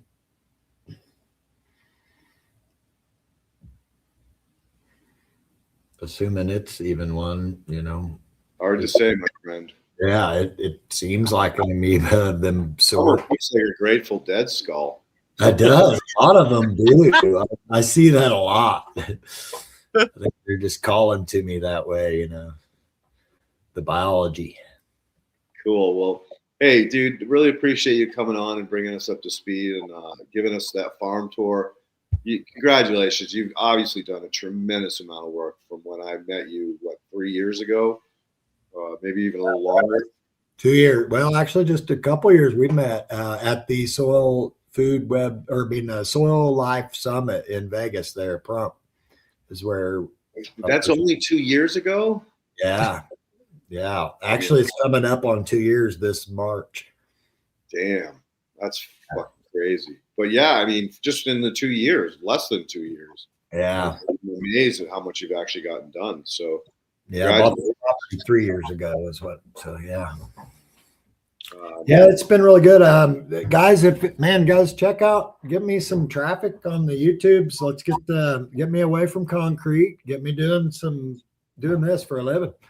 It's going to take popularity, right? I mean, people know and get the knowledge out. Get my community involved. I'm working on getting some things going to get more and more people involved, but help each other grow. Definitely plan to come on again, in 6 to 8 months, whenever it's convenient. I know you get a busy season in the spring and a busy season in the fall, so try to figure out a time when you're not killing yourself and give us another tour. I'd love to see, again, your improvements and your modifications and all the wonderful things you're doing there. And maybe I'll have some. Yeah, I appreciate your time and the energy that you obviously put into this. I mean, you definitely went the extra mile as far as creating these Zoom video clips and giving us a tour. I mean, I definitely enjoy very much so doing the microscope safaris.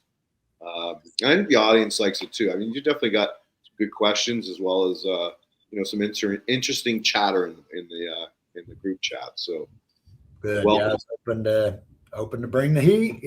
That's what we got to do. All right. And Ken, thank you so much as always for making this happen behind the scenes. I apologize, boys, about last week. I had no choice. I desperately needed that piece of equipment up and running. Sorry to the audience as well to let you down. I try to make it every week, and once in a while I get into a snafu. So well, quit breaking your equipment, Leighton, and then you don't have to get it repaired. Dude, this was all I've run that compressor hard for 15 years now. And I blew an air end on it. So I had to put the new air piston side on it. And when that new piece came, it had a cant against the other belt flywheel on the actual gas motor end of it. So it kept throwing belts left and right. It was a freaking nightmare. And finally, you know, I called the guy. I said, look, I am so done putting belts on every fucking 5 minutes. And I go, now they're twisting. So now they're stretching. And so he's like, all right, I'm going to come out there and we're going to just to do what it takes to get this thing tweaked into place, get as much of the cant out as we possibly can. And I'm leaving the following day and I won't be back for 10 days. So I was like, gun to my head, got to do it. Yep. That's manufacturing, guys. I mean, ever since COVID, you can't rely on standards and friggin' quality control on anything. I mean, to send me an airhead that had a cant on the pulley versus the one on the gas motor, that's crazy. But it is what it is. I don't want to complain anymore. Kip, thank you so much, brother, for coming on. Always appreciate all the information you bring, and you know, watching your videos on your YouTube channel. It's great. Love to see them. Keep at it. But reach out to Matt from Shooting the Soil to help you get everything set up so that you're making it a lot easier on yourself to bring us I'm gonna try that app first and see if that'll set me straight. So that'll be good. Yep. OBS Studio is great, but it's got another learning curve. So everything keeps learning. Right. Yep. So and thanks, guys. Thanks, audience. Yep. Guys, as for the channel, we don't have anything until next Sunday, which is Dr. Paula Ruffin bringing up some more information on what she's doing, helping the human body. And then next Monday, I'm actually hoping, Leighton, that you are interested in doing a review on how to build a horizontal soil system. If you're interested, I'll put something together and we can go in depth on actually building one. Sure. Why not? Okay. It's really, I actually had Kevin Jodry texted me out of the blue saying, hey, just want to let you know, that soil horizontal system seems to be a real big hit. So word's getting out and people are, really enjoying the ease of it. We have made a couple of tweaks on better understanding the A horizon and getting it to perform a little better. So yeah, let's do it. Why not? We'll keep it to it. Remember, we got in before I built my A before that conversation you had with Tom. So that's why I'm kind of leery and watching closely about what's going on down there. I'm not going to jump to big changes right away without further testing, but I think we got a great harvest on our first run. I mean, obviously it could have been better, but I didn't bricks it. But wow, I mean, frosty, great, So I think again the pH was the leading factor that was hindering Tom. Again, his production was fine. He just had these little spots that he didn't like. And once he figured out the ratio in the A and adjusted it, all of a sudden all those spots went away. And again, not that his harvest was a problem. It was just, he was just dialing it in, which is I'm probably going to inject a little bit of heavy Dom into the A a little bit here and there. Yeah, definitely. You definitely could do something that's gritty, right out of your machine. No sip. Get a turkey baster, man. That's that or take my core or just kind of get, I don't know. I have it actually, a Venturi injector. So I haven't used it yet, but try that. Cool. There you go. All right. Well, Ken, thank you as always for all the wonderful hard work you do behind the scenes. Absolutely. I wish you and Silly a very happy new year and a blessed future. And you too as well, Kip. Yep. You as well. And the audience too. Okay, guys. Happy New Year.